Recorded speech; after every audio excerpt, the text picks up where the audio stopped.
ഭാവിയിൽ ഒരു പ്രവാചകൻ മുഹമ്മദ് എന്നു പേരുള്ള ഒരു നബി സല്ലല്ലാഹു അലൈഹി വസല്ലമ തങ്ങൾ വരാനുണ്ട് എന്ന് മനസ്സിലാക്കിയിരുന്നു. വേദങ്ങളിൽ കാണാം, ഓൾഡ് ടെസ്റ്റ്മെന്റുകളിൽ, ന്യൂ ടെസ്റ്റ്മെന്റിൽ, ബൈബിളിലും പോലും മാറ്റി തിരുത്തപ്പെട്ടിട്ടുണ്ടെങ്കിലും തിരുത്തപ്പെടാതെ യോഹന്നാൻ സുവിശേഷം എന്ന് പറയുന്ന സുവിശേഷത്തിൽ പറയുന്നത് കാണാം. യേശു തന്റെ അനുയായികളോട് പറഞ്ഞുവത്രേ, ഇനിയും എനിക്ക് കുറവേ പറവാനുണ്ട്, അത് വഹിപ്പാൻ നിങ്ങൾക്കാവില്ല. എന്റെ പിറകെ മറ്റൊരു ദൂതൻ വരും, അവൻ സന്മാർഗത്തിലൂടെ നിങ്ങളെ വഴി നടത്തും.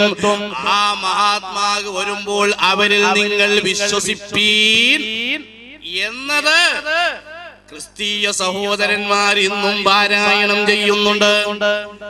ആ വലിയ ദൂതന്റെ വലിയ ഒരു സുവിശേഷമായി പറയുന്നത് സ്വർഗരാജ്യത്ത് നിന്ന് 7 കീർത്തനങ്ങൾ ഒരു ചുരുങ്ങിയ അധ്യായത്തെ കൊണ്ടുവരുമെന്നാണ്. അങ്ങനെ ഒരുപാട് വിഷയങ്ങളുണ്ട്. സൂറത്തുൽ ഫാത്തിഹയെ കുറിച്ച് പോലും സൂചനയുണ്ട് ബൈബിളിൽ. മാറ്റിത്തിരുത്തപ്പെട്ടിട്ടുണ്ടെങ്കിലും ഇന്നും മാറ്റിത്തിരുത്തപ്പെടാത്ത ചില ഭാഗങ്ങളിൽ പെട്ടതാണ്. അങ്ങനെ നബി തങ്ങൾ വരുന്നതിന്റെ മുമ്പ് വേദഗ്രന്ഥങ്ങളിൽ പരിജ്ഞാനമുള്ള ആളുകൾ, ഒരു മഹാനുഭാവം, പ്രവാചകന്മാരുടെ നേതാവായി, ലോകത്തിന്റെ പ്രപഞ്ചത്തിന്റെ പ്രമേയമായി, ഈ ലോകത്തിന്റെ ആകമാനം അനുഗ്രഹമായി നിയുക്തനാകുന്ന ഒരു പ്രവാചകൻ വരാനുണ്ടെന്ന് മനസ്സിലാക്കിയപ്പോ അവർക്കേതേത് പ്രശ്നങ്ങൾ വന്നാലും അല്ലാഹുവേ, ആ വരാനിരിക്കുന്ന വ്യക്തിത്വത്തിന്റെ ബറക്കത്ത് കൊണ്ട് ഞങ്ങളെ രക്ഷപ്പെടുത്തണം എന്ന് തവസ്സുലാക്കാറുണ്ടെന്ന് സൂറത്തുൽ ബഖറയിൽ അല്ലാഹു തആല മാലോകര സുന്നത്ത് ജമാഅത്തിന്റെ ആശയം പഠിപ്പിക്കുന്നു. മഹാന്മാരെ കൊണ്ടുള്ള തവസ്സുലാണ് പഠിപ്പിക്കുന്നത്. ഞാൻ ആ വിഷയത്തിലേക്ക് കടക്കുന്നില്ല. അവിടുന്ന് ആത്മീയ ലോകത്ത് ജീവിക്കുമ്പോ മറ്റുള്ളവർക്ക് അനുഗ്രഹമാണ്. ഇനി രണ്ടാമത്തെ ലോകത്തേക്ക് വരുമ്പോൾ അവിടുന്ന് മാതാവിന്റെ ഗർഭാശയത്തിൽ കിടക്കുമ്പോൾ എന്താണ് അവസ്ഥ? പ്രിയപ്പെട്ടവരെ, ഗർഭപാത്രം എന്നുള്ളത് പ്രപഞ്ചത്തിൽ, ലോകത്ത് ഒരാൾക്കും വാടക നിശ്ചയിക്കാൻ കഴിയാത്ത ഭവനമാണ്. പ്രപഞ്ചത്തിൽ ഒരാൾക്കും കൂലി നിശ്ചയിക്കാൻ കഴിയാത്ത വീടാണ്. അങ്ങനെ ഒരു വീട് ലോകത്തൊരാൾക്കും കാണാൻ കഴിയില്ല. റഹിം എന്നാണ് അതിന് അറബിയിൽ പറയുക, മലയാളത്തിൽ കാരുണ്യ ഭവനം എന്നാണ്. ഗർഭപാത്രം കാരണം നിങ്ങൾ ആലോചിച്ചു നോക്കൂ.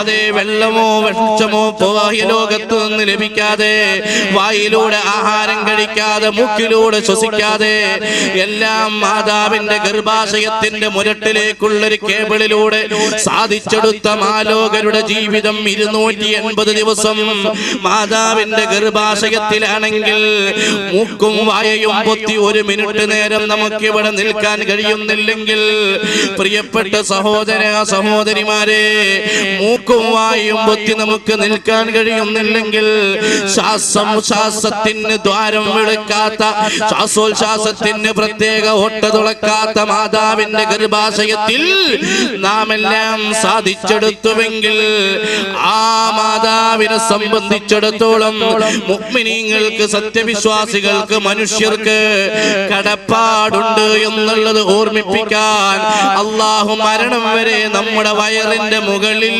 അല്ലാഹു തആല പൊക്കിളിനെ അവശേഷിപ്പിച്ചു. ആ പൊക്കിൾ ഇന്നുമുണ്ട്. ഒരു ശസ്ത്രക്രിയക്കോ സർജറിക്കോ അത് നീക്കാൻ കഴിയുന്നില്ല. അത് കാണുമ്പോ ഉമ്മയോടുള്ള ബാധ്യത ഓർമ്മ വരണം.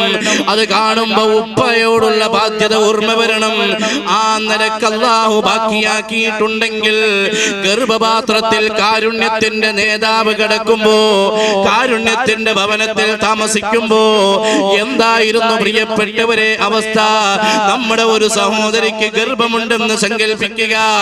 അവർക്ക് അരവേദനയാണ്, വയറുവേദനയാണ്, ഛർദിയാണ്. ആ ഗർഭസ്ഥ ശിശുവിന്റെ വളർച്ചയുടെ ഇംപ്രൂവ്മെന്റിനനുസരിച്ച് ഒരുപാട് വിഷമം അനുഭവിക്കാറുണ്ടെങ്കിൽ, ആമിന ബീവി കാരുണ്യത്തിന്റെ ഭവനത്തിൽ, കാരുണ്യത്തിന്റെ ദൂതരെ അവിടുന്ന് ഗർഭം ചുമക്കുമ്പോൾ വലം തജിദ് ലിഹംലിഹി അലമൗ വലാ സിഖലാ, ബഹുമാനപ്പെട്ട നബി തങ്ങൾ അവിടെ താമസിക്കുമ്പോ ഉമ്മ വേദനിച്ചിട്ടില്ല, ആമിന ബീവി പ്രയാസപ്പെട്ടിട്ടില്ല. അല്ലാഹു ശഅകി അൻത കൂനി ഫീനാ ഉമ്മൽ ലിഖൈരിൽ മുർസലീന ഹദീനാ. ആമിന ബീബി അവിടുത്തെ കൊണ്ട് കഷ്ടപ്പെട്ടിട്ടില്ല, അവിടുത്തെ കൊണ്ട് വിഷമിച്ചിട്ടില്ല. കാരണം കാരുണ്യത്തിന്റെ നേതാവ് കാരുണ്യത്തിന്റെ ഭവനത്തിൽ കിടക്കുമ്പോ കാരുണ്യത്തിന് വിരുദ്ധമായ സിറ്റുവേഷൻ അവിടെ ഉണ്ടാവാൻ പാടില്ല. അത് പ്രപഞ്ചനാഥന്റെ അലംഘനീയമായ തീരുമാനമാ. അവിടുന്ന് ഗർഭാശയത്തിൽ നിന്ന് പുറത്തു വന്ന് ഭൂമി ലോകത്തേക്ക് സുജൂദിലങ്ങ് വീണതിന് ശേഷം അവിടുത്തെ ഈ ഭൂമി ലോകത്ത് നിന്നുള്ള വിയോഗം വരെയുള്ള കാലയളവോ വമാ അർസൽനാക ഇല്ലാ റഹ്മത്തൽ ലിൽ ആലമീൻ, ലോകർക്ക് അനുഗ്രഹമായിട്ടല്ലാതെ അവിടുന്ന് നിയോഗിച്ചിട്ടില്ല. അതുകൊണ്ട് അവിടുത്തെ സ്നേഹിക്കൽ അത് ലോകത്തിന്റെ കടമയാ, അവിടുത്തെ പ്രശംസിക്കൽ ലോകത്തിന്റെ കടമയാ. അവിടുത്തെ മദ്ഹ് എത്ര പറഞ്ഞാലും അതിന് പര്യാവസാനമില്ല. ബാലഗൽ മുദ്ദഹു ഫീ ഔസാഫിഹി ഫമാ ബലഗ ബലിഗം മിഅ്ശാറ മാ ഊതീത ഫിൽ ബാലി ബാൽ ലാ ഇലാഹ ഇല്ലല്ലാഹു ലാ ഇലാഹ.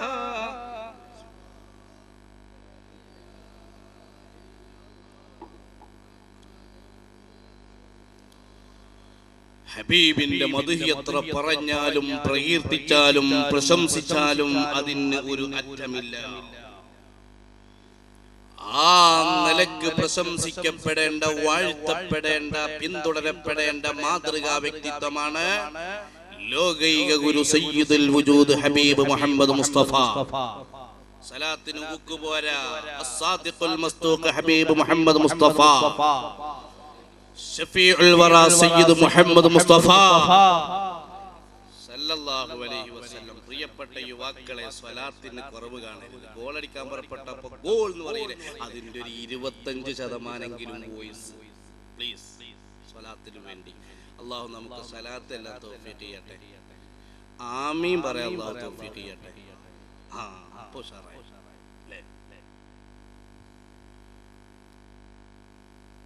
അപ്പൊ ഞാൻ പറഞ്ഞു വന്നത്, ഈ ലോകത്തേക്ക് വന്നത് പ്രപഞ്ചത്തിന്റെ അനുഗ്രഹമായിട്ടാണ്. അഥവാ നബി സല്ലല്ലാഹു അലൈഹി വസല്ലമ തങ്ങളെ സ്നേഹിക്കൽ മനുഷ്യരുടേത് മാത്രമല്ല, ഇവിടെയുള്ള കല്ലുകളുടെ, ഇവിടെയുള്ള മരങ്ങളുടെ, ഇവിടെയുള്ള വൃക്ഷങ്ങളുടെ, ഇവിടെയുള്ള ജീവികളുടെ, ഇവിടെയുള്ള മലക്കുകളുടെ, ഇവിടെയുള്ള എല്ലാ വസ്തുക്കളുടെയും മേൽ ബാധ്യതയാണ് ഹബീബിനെ സ്നേഹിക്കാൻ. അതുകൊണ്ടാണല്ലോ നബി സല്ലല്ലാഹു അലൈഹി വസല്ലമ തങ്ങൾക്ക് കല്ലുകൾ സലാം പറഞ്ഞിരുന്നു. ഇന്നീല ആരിഫു ഹജറൻ യുസല്ലിമു അലയ്യ ഖബല അൻ ഉബഅസ. വഴിയിൽ ഒരു കല്ലുണ്ടോന്ന് എങ്ങനെ നമ്മൾ അറിയല്? ഒന്ന് വെച്ചുത്തുമ്പോഴാണ് അല്ലേ? എന്നാൽ നബി സല്ലല്ലാഹു അലൈഹി വസല്ലമ തങ്ങളോട് കല്ലുകൾ സലാം പറഞ്ഞു.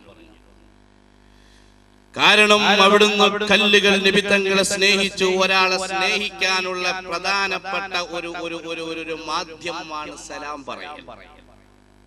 അഫ്ശു സലാമ ബൈനകും തഹബ്ബു. പരസ്പരം സ്നേഹം ഷെയർ ചെയ്യാൻ, സ്നേഹം കമ്മ്യൂണിക്കേറ്റ് ചെയ്യാൻ പറ്റുന്ന ഏറ്റവും നല്ലൊരു മാർഗമാണ് സലാം പറയൽ. ഖാല റസൂലുള്ളാഹി, ഒരാളെ കാണുമ്പോൾ സലാം പറയണം. സഹോദരന്മാരെ കാണുമ്പോൾ തലയിൽ കെട്ടിയ ഉസ്താദുമാരെയോ മക്കത്ത് പോയി വന്ന ആജിയമാരെ മാത്രമല്ല സലാമിന് തെരഞ്ഞെടുക്കേണ്ടത്. കൂലിപ്പണിക്ക് വേണ്ടി രണ്ട് അയൽവാസികൾ തമ്മിൽ പോകുമ്പോ ഒരയൽക്കാരൻ പോകല്ലേ എന്ന് ചോദിച്ചിട്ട് വരുമ്പോ അസ്സലാമു അലൈക്കും പറഞ്ഞിട്ടായിരിക്കണം. രാവിലെ ബസ്സിലെ കണ്ടക്ടർ, നമ്മളെ നാട്ടിലുള്ള കണ്ടക്ടർ നമ്മുടെ അടുക്കിലേക്ക് ക്യാഷിന് വേണ്ടി വരുമ്പോ കണ്ടക്ടർ ഇങ്ങോട്ട് സലാം പറഞ്ഞിട്ടില്ലെങ്കിൽ അങ്ങോട്ട് പോസ്റ്റിലേക്ക് ഗോളടിക്കണം, സലാം പറയാം. ഭാര്യ ഭർത്താവിനോട് സലാം പറയണം, ഭർത്താവ് ഭാര്യക്ക് സലാം പറയണം. അമ്മായിമ്മ മരുമകൾക്ക് സലാം പറയണം, മരുമകൾ അമ്മായിമ്മക്ക് സലാം പറയണം. എന്നാൽ നല്ല സ്നേഹബന്ധമുണ്ടാകും. ഇത് അമ്മായിമാനോട് മരുവൾ അഥവാ സലാം പറഞ്ഞ ഓളൊരു കൊണിച്ചിലുണ്ടോ? ഇങ്ങനെയല്ല സലാം മടക്കുക.